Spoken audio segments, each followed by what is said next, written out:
The film begins in 1693, France. Deep in a forest, a coven of witches has captured a man and is about to sacrifice him when suddenly a gunshot rings out. Witch hunters on horseback storm the woods, firing arrows, swinging swords, and setting fires as they slaughter the witches. The head witch tries to escape while carrying a wooden board, but a bullet strikes her. Her blood seeps into the board, and it becomes a cursed witchboard. The scene cuts to the present, where the board is now displayed inside a museum. Two thieves break in to steal it, but one betrays the other, shoots him, and escapes with the board. Next, we meet Emily, our heroine, who has recently moved to Orleans. She is out in the forest picking mushrooms for her restaurant, accompanied by her friends, including Christian. While gathering mushrooms, Emily hears a strange voice calling to her. She ventures deeper into the woods, and suddenly a cat appears in front of her. Following the cat, she discovers the mysterious witchboard. Christian soon arrives, and together they decide to take the board back to their restaurant as a decoration, unaware that the rotting corpse of the thief lies hidden nearby. The scene then shifts to the second thief, who is still alive. He meets a strange man named Alexander Baptiste and offers to help track down the board, but Alexander calmly tells him there is no need. At that moment, three of Alexander's employees seize the thief, slit his throat, and collect his blood to perform a dark ritual. Meanwhile, at the restaurant, the opening night party is in full swing. Friends and family are gathered, and Richie is busy helping everywhere. Suddenly, a girl walks in, Brooke, Christian's ex-girlfriend, shocking everyone. Richie had secretly invited Brooke because he liked her. Brooke and Christian exchange sarcastic remarks, and to lighten the mood, Emily shows Brooke the mysterious board. Brooke immediately becomes interested and explains that it's a pendulum board, once used by ancient Egyptians to communicate with spirits and the dead, answering questions with a simple yes or no. Curious, Emily removes her cross pendant and tries it out. But at first, nothing happens. Then, without warning, the lights begin to flicker, flames burst from the fireplace, and a burning crow shoots out of the chimney, startling everyone before flying out the window. The terrifying event proves the board truly possesses supernatural power. The next morning, while everyone prepares the restaurant, Richie mentions he dropped Brooke home but believes she still loves Christian. Emily chats with her friend, then turns her attention back to the witchboard. As she examines it, the center eye on the board suddenly spins. When she removes it, she finds a hidden bone pendant beneath. At that moment, a news report flashes on TV. The board was stolen from the museum and is linked to two murders. The newsreader is none other than Alexander himself. Later, Richie hears strange noises. Peering out the window, he sees several cats below. Suddenly, one leaps directly onto the window, making him jump back in fear. Meanwhile, Emily uses the pendulum to locate her lost engagement ring, seeking guidance from the witchboard. As she concentrates, a witch materializes inside the restaurant, and objects begin moving on their own. A cat jumps through the window. The meat slicer suddenly switches on. Richie rushes to turn it off, but his hand slips into the blade and is severed, blood gushing everywhere. Panic erupts as the cat snatches the severed hand and bolts outside. Christian follows into the alley where the cats are gathered, only to find one silently gnawing on the hand, refusing to let him take it. Back inside, Emily successfully retrieves her ring and returns, excited, until Christian tells her about the horrific accident. When Christian goes back, he discovers that Richie has bled to death. Neither of them realizes that every wish granted by the board demands a terrifying price. They all attend Richie's funeral, but suddenly Emily's former supplier, Jesse, shows up. Christian becomes furious at the sight of him, attacks him, and warns him never to return. When Christian comes home, he finds the same cat inside. Emily says she wants to keep it because it appeared when she found her ring. Christian hesitates at first, but ultimately can't refuse. Emily tells him that the ring came to her through the board's guidance, which makes Christian uneasy. He warns her never to use the board again. Emily soon falls asleep, while Christian secretly begins researching the board. That night, the pendulum on the witchboard starts moving on its own, and Emily, still asleep, begins experiencing disturbing visions of the past. In her nightmare, she sees the dead thief's decayed body, and from his stomach, a kitten crawls out, as flickering lights intensify and countless hands reach out to grab her. Suddenly, she finds herself at the ritual site, surrounded by severed hands hanging around her. The witch attacks her. She wakes up in terror to find the pendulum pendant clutched in her hand and the witchboard lying beside her. Christian enters and assumes Emily has performed another ritual. But Emily, shaken, insists she didn't even have the board with her. Christian urges her to hand the board over to the police, but Emily refuses, explaining that the board was stolen and that the cops involved were killed. If they report it, they'll be arrested too. Christian reassures her that he'll handle everything, puts her to bed, and secretly takes the board with him.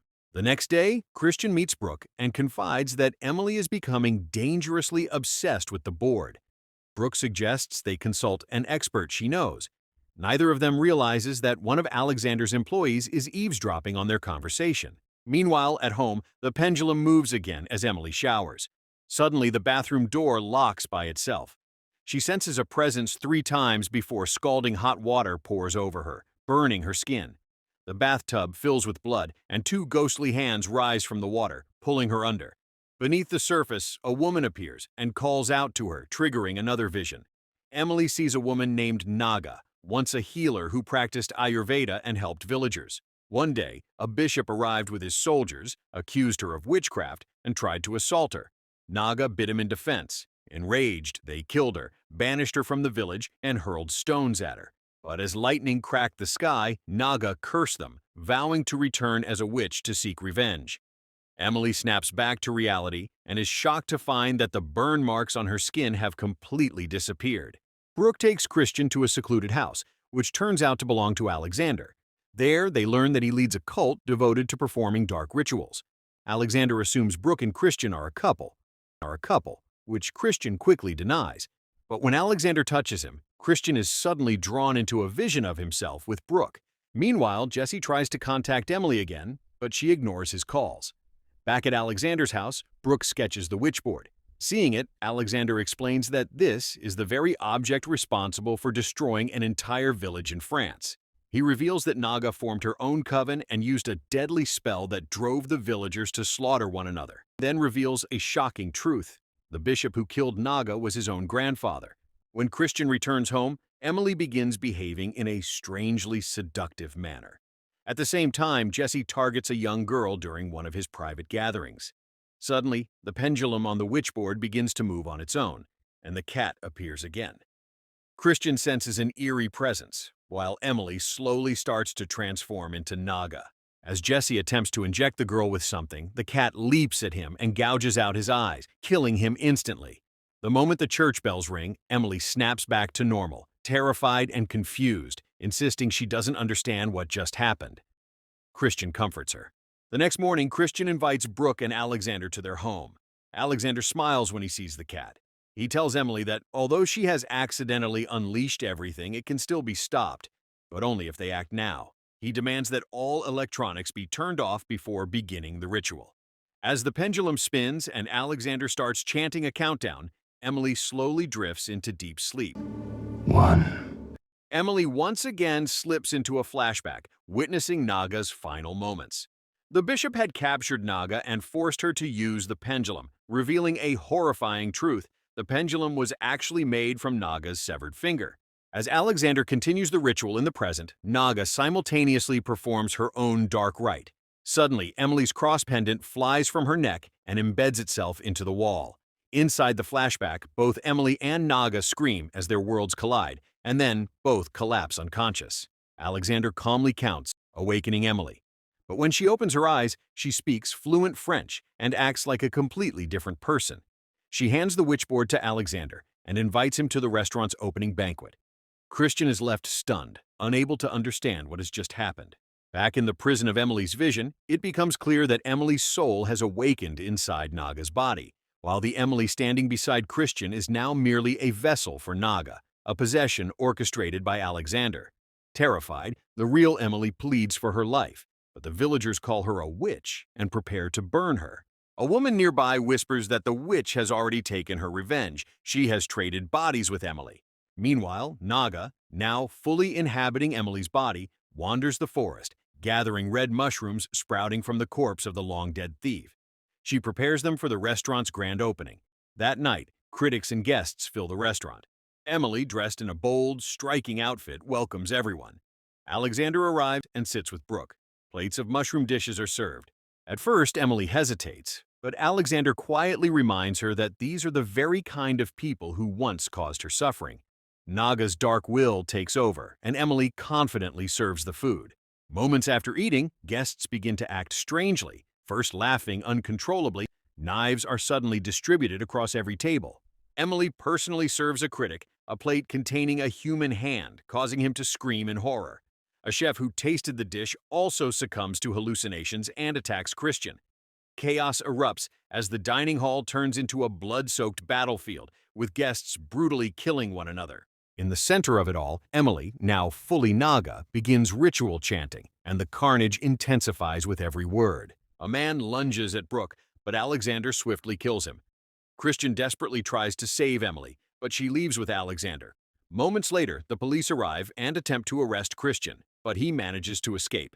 Brooke drives up, helps him into her car, and together they race to Alexander's mansion, only to realize too late that it's all a trap. Brooke admits that Alexander never intended to kill Christian. Instead, she confesses that she has been part of Alexander's plan from the very beginning. After her chilling admission, she walks away, abandoning Christian to his fate. Alexander's men capture Christian and drag him before their leader. Calm and calculating, Alexander tells Christian that Emily was destined for him all along. To resurrect Naga, he needed to recreate the exact night she was burned alive, and Christian was the final piece of the ritual. Alexander boasts that he is fulfilling what his own great-grandfather failed to complete. With Emily's help, he will gain the power to live forever. Meanwhile, the real Emily is dragged to a wooden stake, where villagers prepare to burn her alive. Bound and terrified, she watches as flames rise around her. Alexander declares that Emily has always been a witch, though she never realized it. He reveals that she is a direct descendant of Naga's bloodline, and that this fate was written for her long before she was born. At that moment, a woman dressed in a black veil enters. It is Emily, or at least the Emily possessed by Naga.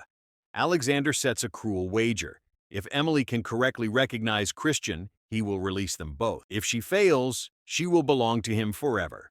Emily walks toward Christian, but dazed and conflicted, fails to recognize him. Seeing an opening, Christian grabs Emily and takes her hostage, threatening to escape with her. But Alexander only laughs, mocking Christian's resolve. He vows that soon he will rule the world, with Emily as his eternal queen. But inside Emily's body, the witch Naga suddenly recognizes Alexander and turns violently against him, launching a furious attack. Seizing the moment, Christian grabs the witchboard and sets it on fire. Brooke rushes to his side, helping him keep the flames alive. As the board slowly burns, Naga's spirit is forced out of Emily's body and dragged back into her own body. Still tied to the stake, she gains a surge of supernatural strength. The village king charges forward, attempting to behead her, but Naga's spirit grabs him, and both are consumed by the roaring fire, burning to ashes. Christian runs to save Emily, but Alexander shoots him and tries to grab the burning board. Even though he's hurt, Christian throws alcohol on the board, making the fire flare up and cover Alexander in flames. Emily wakes up, grabs a gun, and points it at Alexander. He speaks softly, trying to trick her, but Emily stays strong and shoots him in the head, finally ending his evil plans. Emily then rushes to Christian, who gives her the cross pendant and reassures her that he will always be with her before dying in her arms. Heartbroken, Emily weeps as Brooke arrives. The two women leave together while the police place Alexander's charred body into a bag. But as the zipper closes, his eyes suddenly snap open, revealing that he is still alive. Months later, Brooke visits the Vatican, carrying the witchboard she secretly saved. She offers to sell it, and the Pope pays her with a pouch of uncut diamonds. The final twist comes when it's revealed that Emily is now working with Brooke. Together, they present the pendulum to the Pope before calmly walking away. The Pope immediately uses the pendulum to activate the witchboard, only for a witch's spirit to possess him.